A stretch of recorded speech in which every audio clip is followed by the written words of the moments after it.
Hello and welcome to our preview of the African Regional Conference for 2015.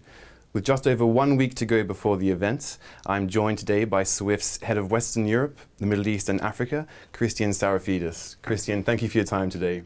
It's my pleasure. Thanks for having me. Now, this is the 22nd ARC event. But for our viewers who may not be familiar with the ARC, could you talk us through, I guess, what are the key themes for this year and maybe the history as well? Yeah, absolutely. So SWIFT, as you all know, we are cooperative. We belong to the financial services industry. As a matter of fact, we are organizing collaborative platforms around the world. So we have one that is global called Cybos, and this year is going to take place in Singapore in October. Now for Africa, we have also our platform to debate, exchange ideas, discuss about industry topics that are only relevant for the African continent. And indeed, to your point, it is the 22nd, so we have a long history on organizing ARC. I must say that there have been quite a few changes over the past years. We traditionally were discussing more about SWIFT topics 10 years ago, but now today 100% is focused on industry topics like regional harmonization projects, what really is relevant for the continent. Typically, it attracts over 500 people. We have over 40 countries represented over there. And I'm quite proud we have high-level speakers, state heads, Minister of Finance typically, central bank governors, CEO of banks, etc., and a great audience. Now, the theme for this year's event is seizing the opportunity, and this is sort of Africa's time to excel. What do you hope to achieve and what do you hope to accomplish at the end of the event this year? Yeah, as I just mentioned, we're talking about industry topics. Mm-hmm. So on the top of the agenda in Africa, it's a vibrant continent. Many things are happening in the continent. We are going to make a progress status on the regional harmonization project. And there are projects in the south called SADC, South African Development Community. There are similar projects in the eastern part called EAC, Eastern Africa Community, and same thing in the west, Western Africa Monetary Zone and BCIO and other projects, regionalization projects. Definitely we're going to make a status update on this. We do this every year.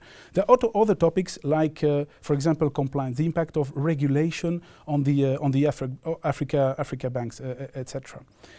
We are also going to see what is the impact of the increase of trade corridors. We have noticed, for example, that there is a dramatic increase between Africa and Asia.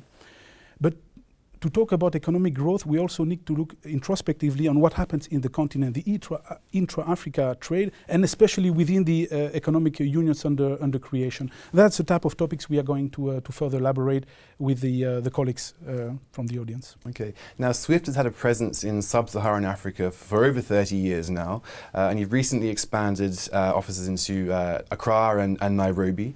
What was the rationale behind that expansion, and how are you looking to meet the evolving demands of the African sort of economic space? It's very right. We are present in the continent since already 30 years.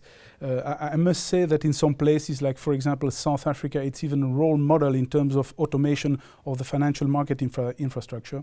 And now, to my earlier point, many things are happening in Africa. The continent is in motion. We are really effectively part of the fabric.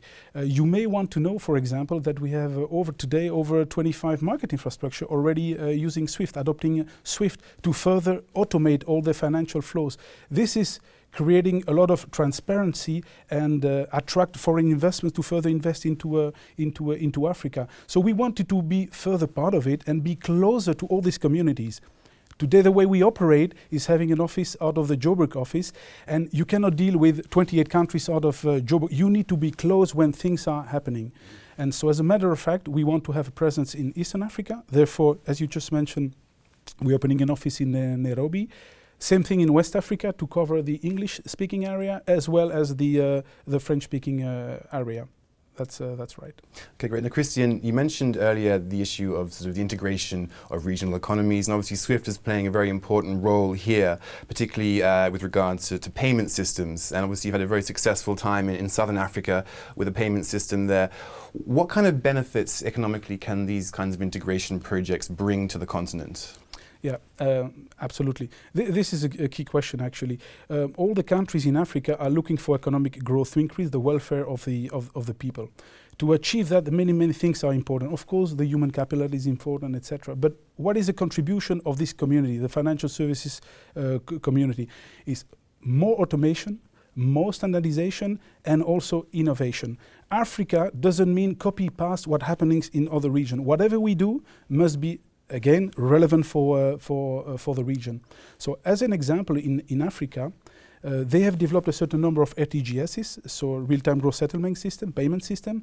They had to modernize all of this and also be able to organize this at the regional level. So they have built cross-regional RTGSs. So the more we automate and the more we can contribute to this cross-border new payment system, the more it will foster for the initial goal, economic growth, and more investment, attract more investment into the continent. Fantastic. Well, Christian, it should be a fantastic conference. I'm looking forward to seeing you there in a bit over a week's time. But thank you very much for your time today. Thank you. Thank you.